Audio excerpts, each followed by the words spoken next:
It is good to know na si Jesus o ang Diyos ay walang favoritism. Pantay-pantay ang tingin niya sa atin.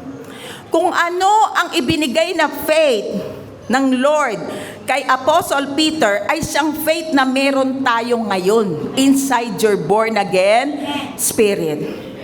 Amen? So kung si Pedro noon, nakakapagpagaling, we can do it also.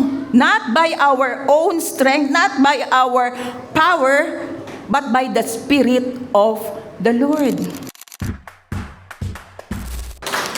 Again, arise and shine. Arise and shine. Alam niyo po, may papakilala ako sa inyo. Siya ay talagang nagsha-shine o talagang nag-shine. Isa po itong abogado o lawyer. Ang pangalan po niya ay Horatio Spafford. Isa siyang successful lawyer sa Chicago noong 1800. Nagkaroon po siya ng tragedy sa buhay na kung saan sunod-sunod yung nangyari sa kanya. Unang nangyari, yung kanyang business ay nasunog sa Chicago fire. So after 2 years, yung 4 daughters naman niya ay nalunod sa shipwreck. Namatayan siya ng 4 na anak. Pero sa kabila nun, hindi po siya nalugmok. Bagkos, nakagawa po siya ng isang hymn o isang song na kung saan yung song na yon ay nagbibigay ng kalakasan sa kanyang puso at sa mga makikinig, no? Na-express doon yung deep faith ni Horatio at yung peace na nanggagaling na hindi niya alam kung saan nanggagaling naroon sa kabila ng matinding tragedy sa buhay niya. Ang title ng song ay It Is Well With My Soul. 1800 pa po ito. Ewan ko kung narinig nyo na yon. It is well with my soul. Yung mga young ones, alam yan eh. Ewan ko lang sa mga nakakabata. So ganito yung ganito yung lyrics ng hymn na kanyang naisulat. When peace like a river attendeth my way. Alam nyo, Old English to eh. Medyo mahirap talaga. May mga TH, no? When peace like a river attendeth my way, when sorrows like sea billows roll, whatever my lot, thou hast taught me to know, it is well with my soul. Tagalogin natin, medyo malalim. Naintindihan nyo ba? Sa unang basa, mahirap eh. Tagalogin natin. Kapag ang kapayapaan ay dumadaloy na parang ilog sa aking landas, kapag ang lungkot ay umaalon na parang dagat, anuman ang aking kapalaran, itinuro mo sa akin na malaman. Ayos lang ang aking kaluluwa. Ganda, no? So anuman ang pagdadaanan natin, panghawakan natin yung promises ni God. It is well, oh my soul. Amen. So kagaya ni Apostle Peter, sumulat sa mga believers na napunta o nagkawatak-watak sa napunta siya sa iba't ibang mga lugar. Kasi nagkaroon ng persecution, matinding persecution that time, kaya nagkawatak-watak ang mga believers. At nag-remind siya, no, sa mga believers noon, our hope is not in circumstances, but in Christ. Isa pa nga, our hope is not in circumstances, but in Christ. Kahit ano ang meron sa mundo, kahit ano ang meron sa kapaligiran mo, sa pamilya mo, o kahit saan ka pa man, ang hope natin wala doon sa sitwasyon mo. Ang hope natin na kay Kristo. Amen? So ang message natin ngayon ay pinamagatan kong Foundations of the Christian Life. And our text comes from 2 Peter chapter 1 verse 1 to 3. Verse 1. Simon Peter, a servant and apostle of Jesus Christ, to those who through the righteousness of our God and Savior Jesus Christ have received a faith as precious as ours. Verse 2. Grace and peace be yours in abundance through the knowledge of God and of Jesus our Lord. Verse 3. His divine power has given us everything we need for a godly life through our knowledge of Him who called us by His own glory and goodness. Iisa-isahin po natin yan, yung verses na yan tatlo. So, balik tayo sa verse 1. Sabi dyan sa verse 1, Simon Peter, a servant, yung merong highlight. Balik tayo sa ayan. Simon Peter, a servant and apostle of Jesus Christ, to those who through the righteousness of our God and Savior Jesus Christ have received a faith as precious as ours. Dito sa greetings, pansinin niyo yung naka-highlight. Ano yung naka-highlight? Diba, lahat ng naniwala kay Jesus Christ, child of God na. Tama? Pero bakit dyan sinabi ni Peter na servant? Bakit kaya? Kay Peter, dahil sobra niyang nakita at nadama yung pagmamahal ng Panginoon, hindi lang sa kanya, kundi sa lahat ng mga tao, no? Ayaw na niyang mapahiwalay kay Kristo. Alam niyo po ba ang kultura ng Hudyo, no, yung alipin may kakayanang pumili kung gusto niyang umalis na sa kanyang master o mananatili siya sa kanyang master. Ang tawag doon, bond servant. Sabihin niyo nga, bond servant. So, ganun tinitignan ni Pedro yung kanyang sarili. Ako ay isang bond servant. Saan natin nakuha ito? Balikan natin yung Deuteronomy chapter 15 verse 12, Tagalog. Kapag nakabili kayo ng kapwa ninyong Israelitang bilang alipin, babae o lalaki man, binibili pala yung mga alipin, no? 6 na taon siyang maglilingkod sa inyo. Ilang taon? 6. Pagdating ng ikapitong taon, palalayain niyo siya. So, yun yung kultura ng Hudyo. No? 6 years siyang magsisilbi. Kung nabili mo yung alipin na yon, ika-7th year, kailangan palayain mo na siya.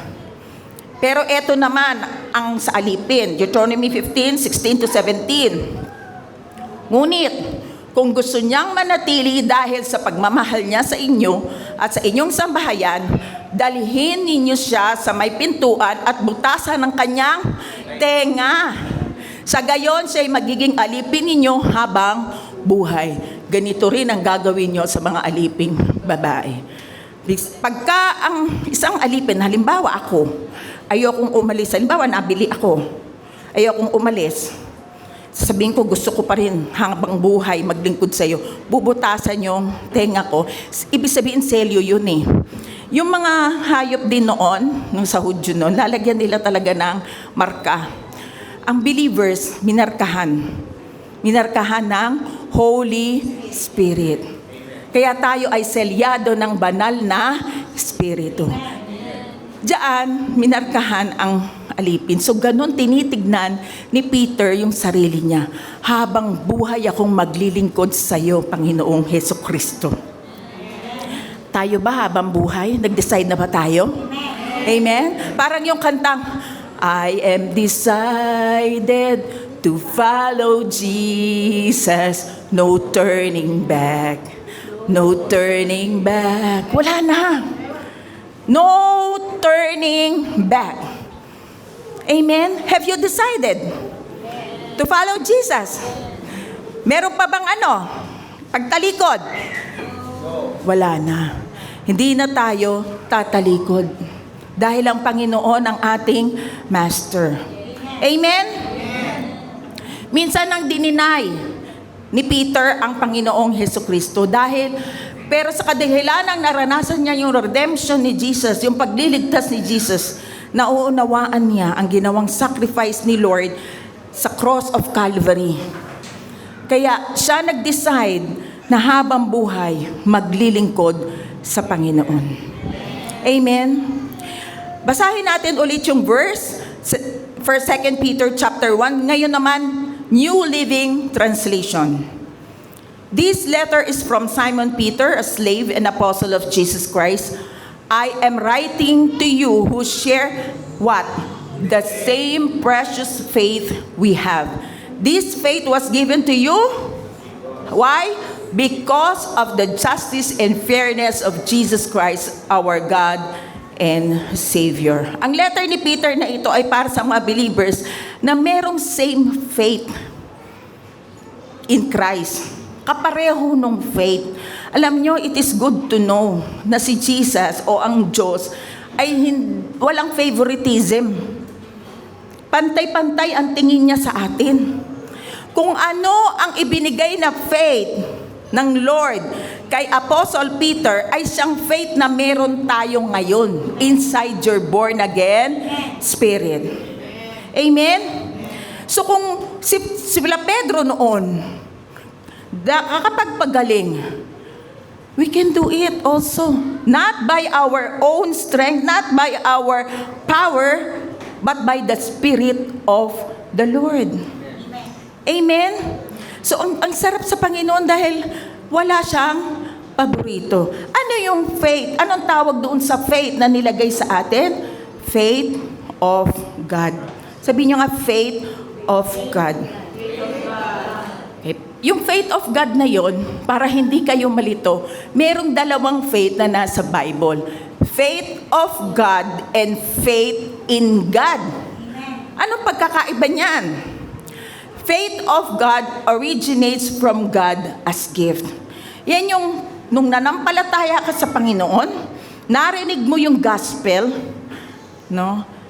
Ang tawag doon sa malalagay sa iyong born again spirit ay faith of God. Yung faith in God originates within the believer. Ikaw naman, ipapasakop mo yung faith mo doon sa faith of God. Amen? Faith of God imparted grace or God kind of faith, and faith in God believing in His existence and promises. Faith of God, Christ's own perfect faith operating through us. So hindi sa sarili nating gawa ng Panginoon, power ng Panginoon, at faith in God, our trust and reliance on Him. Magtatrust tayo kung ano yung ginawa ng Panginoon na nilagay sa born again spirit natin. Amen? E saan natin makikita? Yung faith of God, Galatians chapter 2 verse 20, faith in God, Mark 11:22. So ganun, wag kayong malilito. So faith of God, binigay yon by grace, through faith. Faith in God, pinananampalatayanan mo yung binigay ng Panginoon sa puso mo. Amen? So what involves faith? Number 1, belief. Trusting God's promises. Pinagkakatiwalaan nyo ba ang mga pangako ng Diyos? Amen. And number 2, obedience. No, pagsunod, acting on that trust. Yung faith na binigay sa iyo ng Lord, naniniwala ka dyan, aaktuhan mo. Naku, halimbawa, meron kang sakit ngayon. Yung hindi umaakto, talagang latoy na latoy. Meron na kang sakit ng ganito, kaya sakit ng ganyan ka. Pero kung yung promise ni Lord na sinabi sa Bible, by His stripe, you were healed. So, aaktuhan mo yun, hindi, magaling na ako, ako'y malakas, malusog, masigla. Kaalam mo, kahit may symptoms na nararamdaman ka, babangon ka, tatayo ka, aakto kang magaling ka na. Nakuha? Amen? Sabi nga natanggap na natin yung righteousness because God is just and fair. Sabi nga sa 2 Corinthians chapter 5:21, God made Jesus who had no sin, to be sin for us. Maging kasalanan siya para tayo mabigyan ng righteousness coming from Jesus Christ. Kaya sa harapan ng Panginoon tayo yung matuwid na. We are the righteousness of God in Christ Jesus. Amen? Kaya yung righteousness, kasi yung iba, akala nila pag pupunta ng langit, kailangan matuwid ako, kailangan holy ako.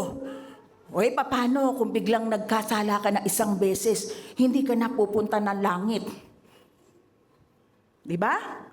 Pero kung ang righteousness ay galing sa Panginoong Hesukristo, ang Diyos Ama hindi nakatingin sa iyo. Nakatingin sa righteousness ni Jesus Christ, at dahil tayo ay nakaangkla, nasa likod tayo ni Jesus, tinatanggap tayo ng Diyos Ama. Amen! Sige, palakpakan natin ang Lord. Alam nyo, napakabuti ng Lord Just and fair siya. Gusto niya lahat maligtas. Ayaw niya talagang may ma-perish. Ayaw niyang may mapahamak. Kaya hanggang ngayon, kahit nararamdaman na natin yung mga birth pangs, kahit nararamdaman na natin may mga nangyayaring hindi magaganda sa paligid natin, bakit dinidelay niya yung pagbabalik niya? 2 Peter chapter 3 verse 9, TLB. He isn't really being slow about His promise. Hindi siya talagang gusto niya talaga ito No? He isn't really being slow about His promise return, even though it sometimes seems that way.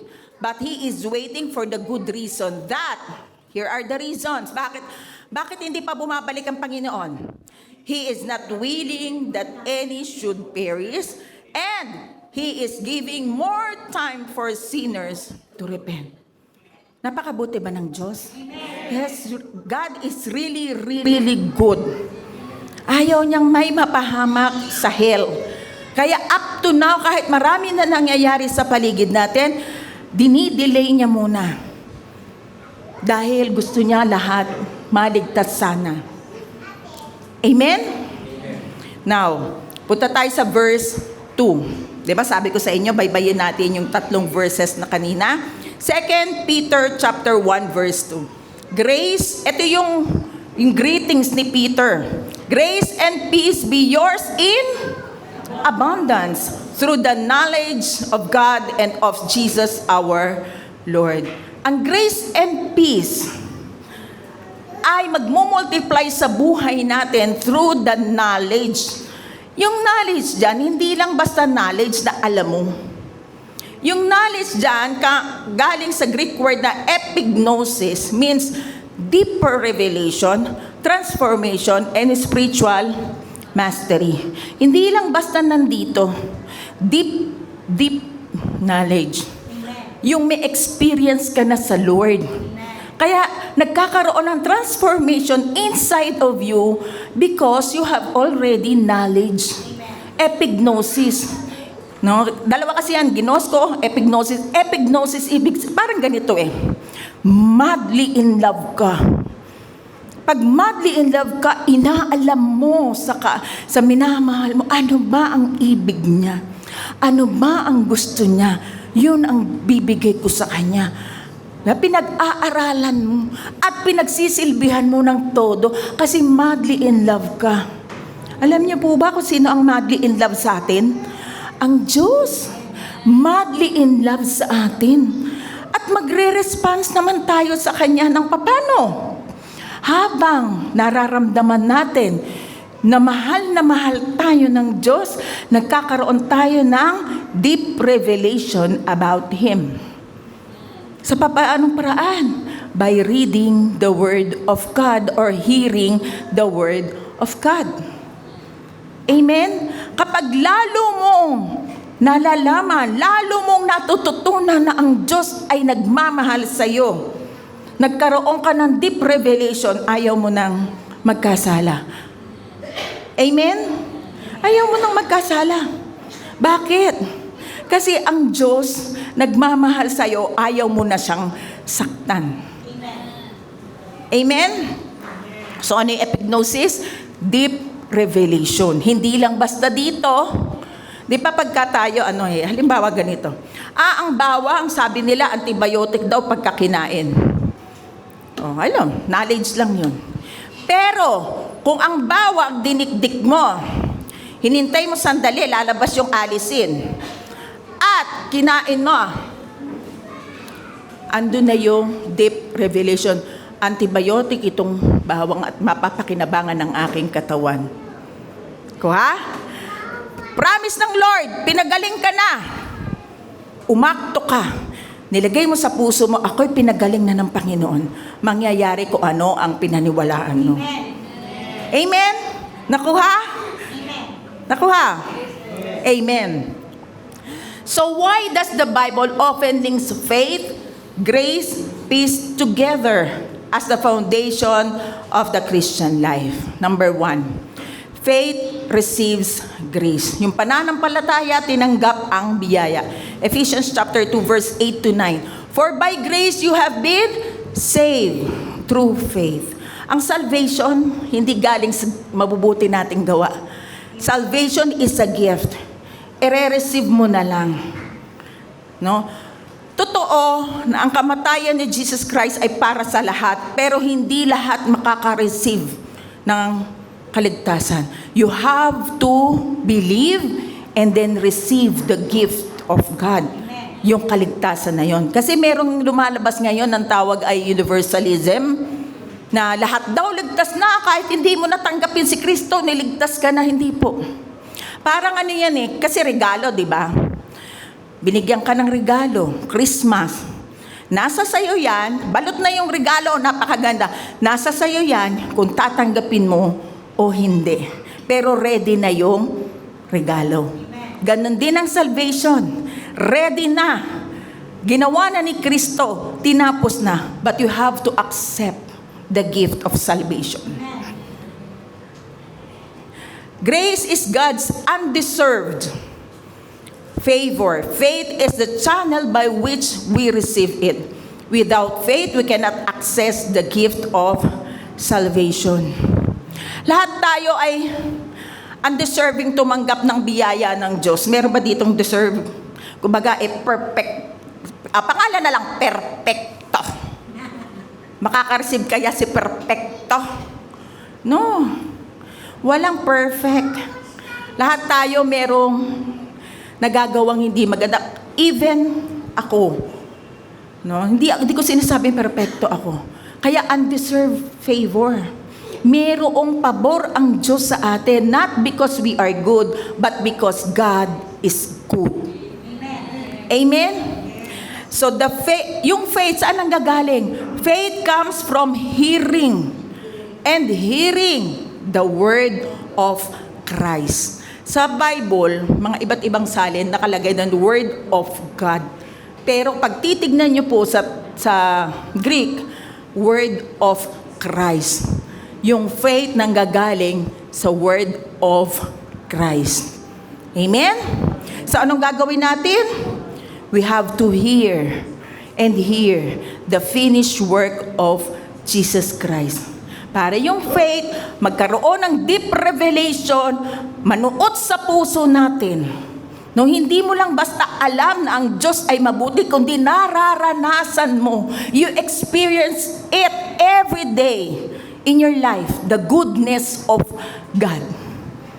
Amen? Number 2. Grace produces peace. Romans chapter 5 verse 1 to 2. Therefore, since we have been justified by faith. Paano tayo na-justified? Justified, parang just as you have never seen. Para bang hindi ka nagkasala. By faith yun. We have peace with God through our Lord Jesus Christ. Nung na-receive na natin yung justification, ano ang na-receive natin pagkatapos nun? Kapayapaan. Peace. Bakit? Kasi hindi nagalit ang Diyos sa atin. Hindi nagalit ang Diyos kasi yung kasalanan nawala na sa atin. Bago na tayong nilalang.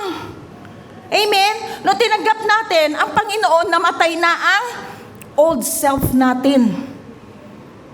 Ngayon, nung na-born again tayo, bago ka nang nilalang. Sabihin mo, bago na akong nilalang. Pinanganak ka na ng Holy Spirit. Kaya you have peace with God. Through Him, we have also obtained access by faith into this grace in which we stand. May kapayapaan na tayo sa Diyos at alam natin, we have access to the throne of grace. Mind you hindi throne of judgment, throne of grace. Na kahit tayo hindi perfect, pero dahil sa biyaya ng Diyos, anuman ang inilalapit natin sa Kanya, pinakikinggan niya. Amen? Bakit? Because of the finished work of Jesus Christ. Kasi naniwala tayo umangkla tayo, we are in Christ. Di ba naalala nyo, lagi kong nilalagay yung panyo ko sa Bible, in Christ. Amen? Once we receive grace through faith, the result is peace with God. No longer enemies but reconciled children. Kaya nga sabi sa John 1:12, to those who believe, sa lahat ng naniwala, binigyan niya ng karapatang maging anak ng Diyos. Peace flows from knowing we are forgiven and secure in Christ. May kapayapaan na.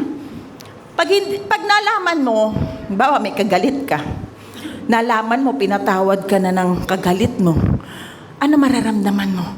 Ay, salamat naman, pinatawad niya ako. Di ba may kapayapaan? Lalo na sa Panginoon. Pag nalaman mo, pinatawad ka na, di ba nandoon, ang sarap maging malaya. Yung wala ka nang iniiwasan, wala ka nang, naku, ayan na naman siya, ganyan. Wala na. Nakangiti ka na. You have peace with God. Yung magkaaway na magkaibigan pagka nagkapatawaran, grabe di ba? Balik na naman sila sa sige na, patawad na. Ando na naman yung nila yung pagsasamahan nila Amen? Ganon din sa Panginoon. Mas lalo na. Pinatawad na tayo ng Panginoon. Amen? So number 3, faith sustains peace. So sino nagsusustain sa atin ng kapayapaan? Yung faith. Through faith na nasusustain natin yung peace na yan. Do not be anxious about anything. Meron pa ba na-anxious dito? Yung natatakot sa future? Meron pa ba? Di na. Hawak na tayo ni Lord. Tatandaan nyo, hindi tayo pababayaan ng Panginoon. Di ba? God will never leave us nor forsake us. And the peace of God which surpasses all understanding will guard your heart and your minds in Christ. Sino yung mag-guard sa atin? Si Jesus. I-guard niya yung heart and mind natin basta tayo yung nagpasakop sa Kanya. Yung pananampalataya natin, hindi lang one-time event. Journey natin yan sa buhay. Habang patuloy tayong nagtitiwala, patuloy din tayong makakaranas ng kapayapaan. Nagtitiwala ba kayo? Amen. Kung nagtitiwala kayo, kahit ano nangyayari, payapa ang puso mo. Payapa ang buhay mo. Kahit may nananakit sa'yo, sabihin mo lang, Lord, kayo po ang kapayapaan ko. Kahit nasasaktan ka na, Lord, ikaw ang kapayapaan ko. Amen?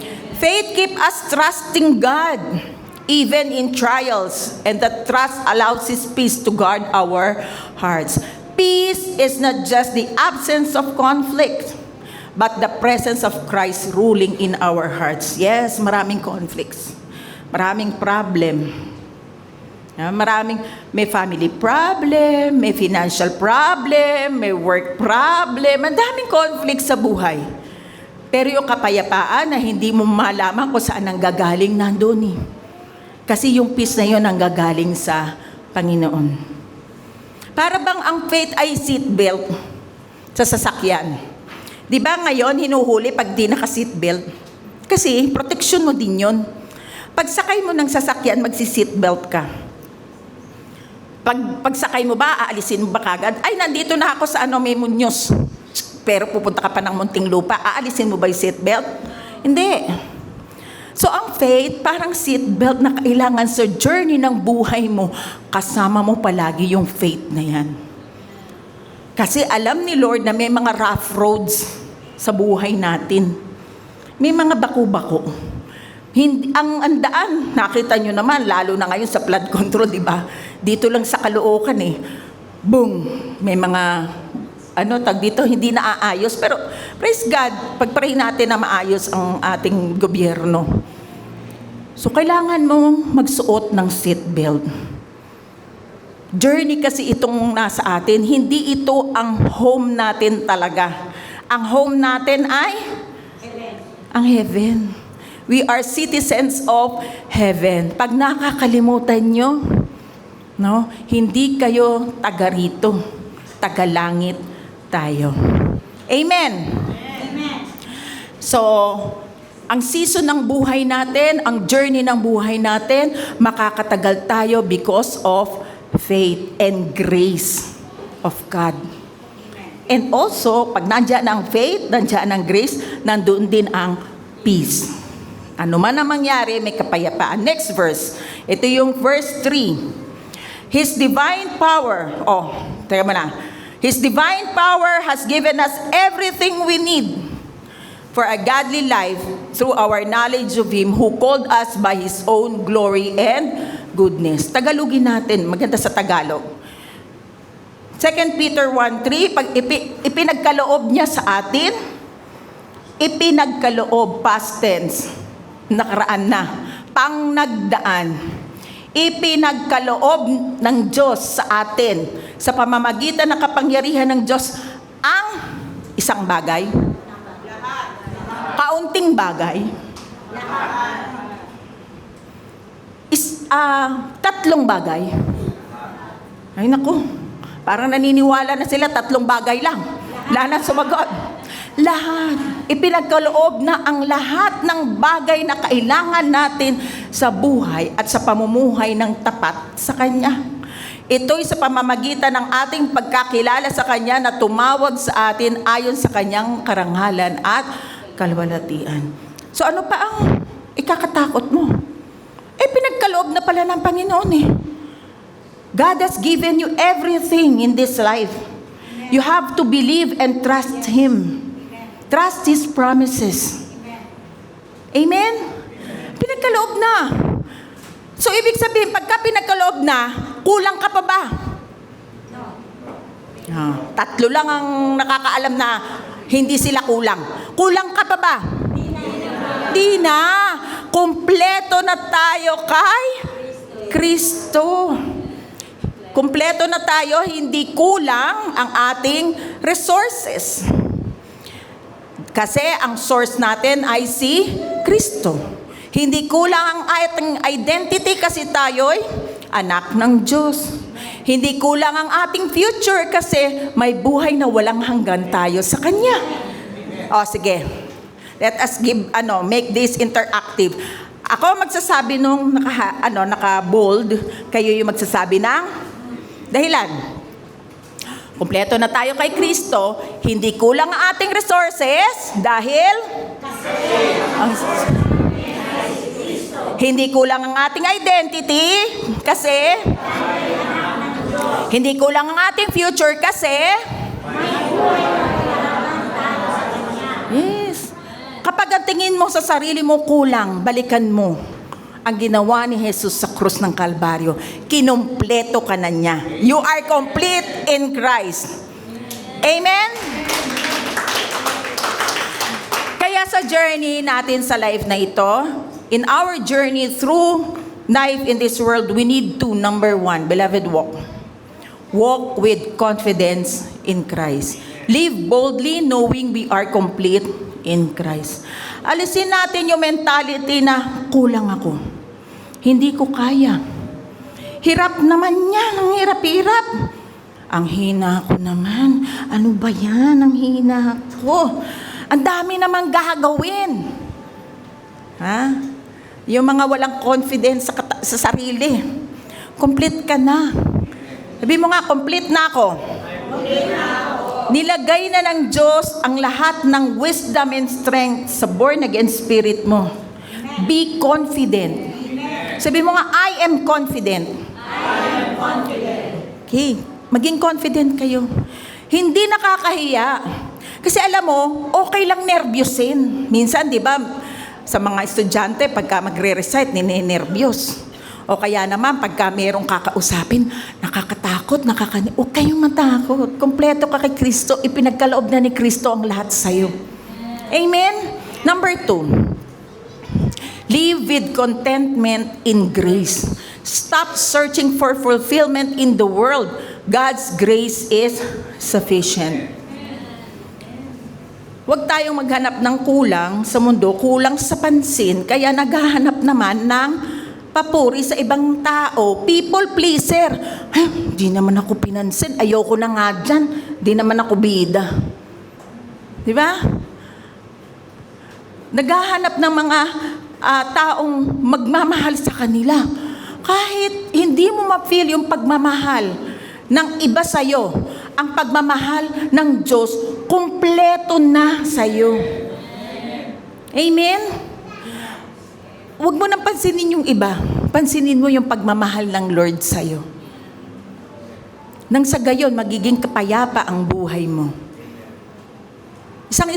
Yung sinasabi dyan, live with contentment in grace.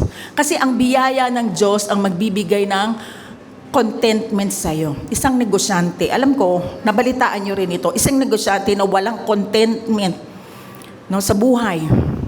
Mayroon siyang existing business, pero dahil hindi siya kontento, kahit yung business na yon ay talagang kumikita naman, pinasok niya ang illegal para mas mabilis yung pagkamal ng kanyang kayamanan ng salapi.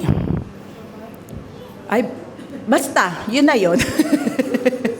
Basta isang negosyante yun. Kasi gusto niya, pera, walang kakontentuhan. Beloved, kung i-compromise mo ang katuyuan mo bilang Kristiyano, bilang anak ng Diyos, mag-isip-isip ka. Mawawala ang kapayapaan sa'yo. Tingin mo yung sinabi kong negosyante na yun, payapa ang buhay? Hindi. Na-compromise yung dignidad niya. Kung mako-compromise na, oo, ang Diyos totoo naman gusto mag-prosper tayo eh. Gusto umunlad tayo eh. Sige, magtrabaho ka. Tama yun. Kasi ayaw nga ng Diyos ang tamad, di ba? Sige, magtrabaho ka. Pero kung mako-compromise na ang family mo, mako-compromise na ang health mo, mako-compromise na ang mga nakapaligid sa'yo, mag-isip-isip ka na. Kasi mawawalan ka ng payapaan. Kasi yung God's grace, sufficient na yan para sa'yo. Amen. Amen. Yung contentment, nandoon na kapag walang nako-compromise, maging kontento ka na. Lalo na yung relasyon mo sa Diyos, kapag na-compromise, mag-isip-isip ka na. Be content. The grace of God is sufficient. Amen? Okay. Hindi ko sinasabi ulitin ko, I'm not against prosperity. Yes, gusto ng Lord dyan, pinagkakaloob. Ang sinasabi ko lang, kung may nako-compromise na, mag-isip-isip ka na. Amen? Kung walang compromise, go! Gusto ng Diyos yan. Basta't may kapayapaan. Pagka meron ng yung parang wala akong kapayapaan dito. Lalo na pag magsasigning ng contract o kung ano mang mga bagay. Kapag ka merong, nagsisecond thought ako, pray ka muna. Huwag agad-agad. Seek the wisdom of God. Lord, tama po ba ito? Bigyan niyo naman po ako ng sign. Amen? Amen. Number 3, commit to godliness. Use what God has already given us to live holy and fruitful lives. Sa ating born again spirit, yung fruit of the Holy Spirit, ano yun? Love, joy, peace, self-control, patience, kindness, faithfulness, gentleness. I-express natin. I-express natin yun. Nang sa gayon, yung kapwa natin malaman, Anak ka talaga ng Diyos. Napaka-gentle mo. Ba? May punong-puno ko ng self-control. Love. Express natin yan sa kapwa natin. Una, mahalin natin ang Diyos. Tama. Second, love your neighbor. How do you love? Paano mo ma-express yung love mo sa neighbor mo? Fruit of the Holy Spirit. Kaya, pansinin nyo, ang sarap-sarap kausap ng merong ganong, yung mapayapa, yung mapagmahal, para ka namamagnet. Diba? Anong gusto nyong kasama? Ay, laging may kaaway. Yan ba yung gusto nyong kasama? Halika rito, manta ka sa akin. Ganyan. Yan ba yung masarap kasama? Laging may away? Hindi. Ang masarap kasama yung payapa. Yung meron siyang self-control. Amen? Kaya piliin nyo rin yung mga sasamahan ninyo. Bad company corrupts good character. Kung napapansin nyo, nahahawa na kayo, dapat kayo ang makahawa doon sa kaibigan nyo eh. Pero kung hindi nyo sila mahawahan ng mga mabubuting, ng mga godliness, lumayo ka. Lord, di ko kaya. Kaya bigyan mo muna ako ng strength. Kasi, kung kaya mo naman, okay lang, go. Pero kung nahahawahan ka na, umalis ka na. Umalis ka na. Para maging patotoo tayo sa iba. Number 4, remain consistent in faith. Keep trusting Him even in trials because everything we need is already ours in Christ. Ano daw sabi dyan? Remain consistent in faith. Faith is the assurance of things hoped for and the conviction of things not seen. Hebrews chapter 11 verse 1. Faith, yun yung hope natin. Yung hope na yun, alam nating ipagkakaloob at ipinagkaloob na ng Lord. Sa tamang panahon, kung ano man yung ipinag-pray mo, yung hinulog natin sa boxes na yan, mangyayari. Amen. Yung mga prayer request sa boxes na yan, sa timing ng Lord, mangyayari. Amen? Yung faith kasi na yan, nandito na sa born again spirit natin. We have to, trust God and obey His will. Amen? Oh, let's wrap up. What involves faith? Everybody? Believe, trusting God's promises, and obedience, acting on that trust. What are the foundation of the Christian life? Faith, grace, peace. Sabay-sabay tayo. Number 1, faith receives grace. Number 2, grace produces peace. Number 3, faith sustains peace. And our beloved, walk in our journey through life in this world. We need to. Number 1, walk with confidence in Christ. Number 2, live with contentment in grace. Number 3, commit to godliness. And number 4, remain consistent in faith. And our beloved thought, iiwan ko sa inyo to, by faith I stand in God's grace and live in His peace. Sabay-sabay tayo. By faith I stand in God's grace and live in His peace. Purihin ang Panginoon. Praise God. At sandali po tayong yumuko para doon sa mga hindi pa tumatanggap sa Panginoon. Sabayan niyo po ako sa panalangin. Panginoon, salamat po. Ako'y pinatawad niyo na sa lahat ng aking mga kasalanan. Kayo po ang maghari sa puso ko. Tinatanggap ko po ang biyaya na nagmumula sa inyo. Gabayan niyo po ako, banal na Espiritu, at isulat ang pangalan ko sa aklat ng buhay. Marami pong salamat. Tumayo na po ang lahat.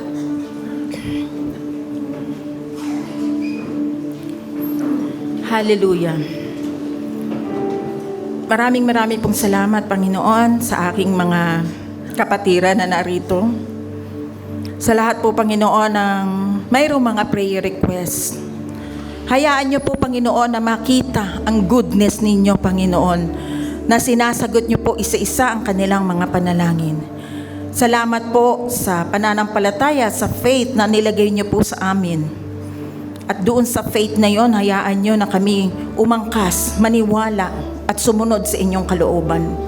Salamat sa biyaya niyo, sa grace, na kung saan anuman ang gawin namin, lahat ay may pabor. Anuman ang harapin namin sa buhay na to, binibigyan niyo po kami ng pabor. Dahil you are a good, good God.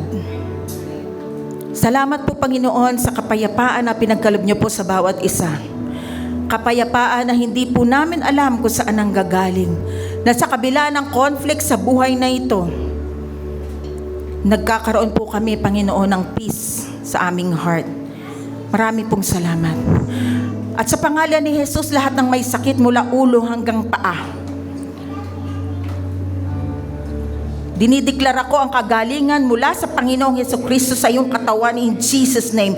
Espiritu ng sakit sa iyong katawan, sa pangalan ni Jesus, lumayas ka sa katawan ng kapatirang ito sapagkat wala kang karapatan sa kanyang katawan.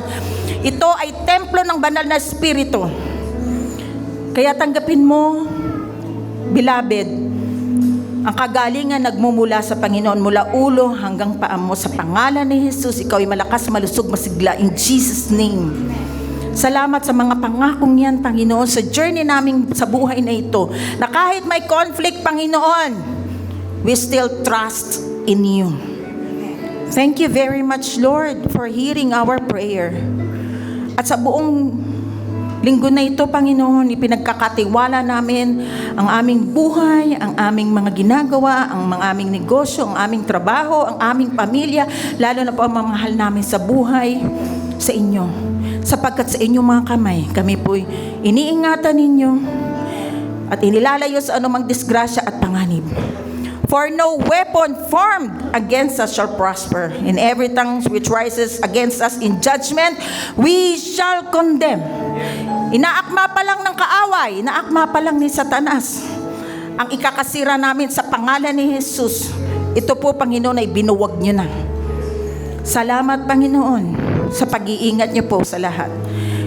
Lord, ilayo rin po kami, Panginoon, sa lahat ng mga kumakalat ng mga viruses and diseases in Jesus' name. Kayo, Panginoon, ang siyang nagpoprotekta sa amin. Salamat sa mga anghel na pinapasama niyo po sa bawat isa sa amin. Thank you that we are protected.